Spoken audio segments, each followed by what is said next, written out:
અને હવે જોઈએ અન્ય સમાચાર તો ભરૂચમાં મનરેગા કૌભાંડ મામલે તપાસ તેજ કરવામાં આવી છે। પોલીસે તપાસ માટે બનાવી છે સ્પેશિયલ ટીમ। 3 અધિકારીઓના નેતૃત્વમાં 3 સ્વતંત્ર ટીમ દ્વારા તપાસ હાથ ધરવામાં આવશે। ત્રણેય ટીમો દ્વારા 3 અલગ-અલગ તાલુકામાં તપાસ શરૂ કરાશે। તપાસ ટીમોએ હાંસોટમાં ધામા નાખ્યા છે। કર્મચારીઓ અને અધિકારીઓના નિવેદન લેવાની કામગીરી ચાલુ કરાઈ છે।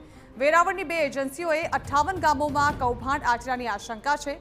કૌભાંડનો આંકડો 7.30 કરોડનો હોવાની આશંકા છે। તો ટૂંક સમયમાં એસઆઈટીની સત્તાવાર જાહેરાત કરવામાં આવશે।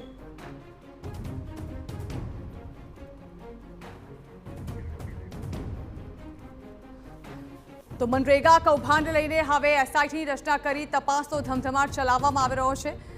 પોલીસ પણ એક્શનમાં આવી ચૂકી છે, જેમાં વેરાવળની 2 એજન્સીઓએ 58 ગામોમાં કૌભાંડ આચરવાની આશંકા સેવાઈ રહી છે, જે મામલે તપાસ કરવામાં આવી રહી છે।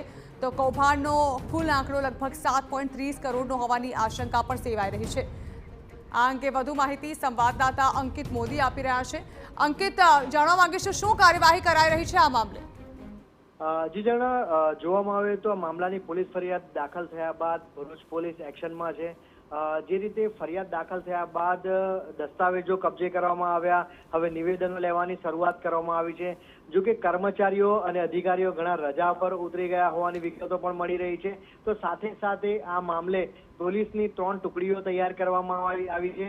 3 અધિકારીઓની રાહબરી હેઠળ આ ટીમોએ અલગ અલગ જે 3 તાલુકાઓમાં ભ્રષ્ટાચારના આક્ષેપ થયા છે, શંકા વ્યક્ત કરાઈ છે, ત્યાં પંચકેસ સહિતની કાર્યવાહી, ઘટના સ્થળની સ્થિતિની અહેવાલ તૈયાર કરવાની શરૂઆત કરી દેવાઈ છે। સાથે સાથે જે આ ટીમ બનાવવામાં આવી છે તેના દ્વારા નિવેદનો નોંધવાની પણ કામગીરી હાથ ધરવામાં આવી છે।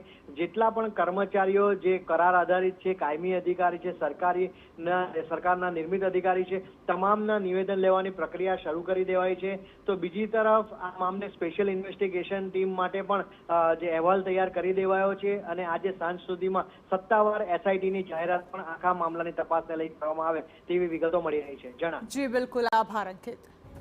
તો તપાસ ટીમો હાલ હાંસોટમાં તપાસ આદરી રહી છે, જેમાં હાલ કર્મચારીઓ તેમજ અધિકારીઓના નિવેદન લેવાની કામગીરી કરવામાં આવી રહી છે।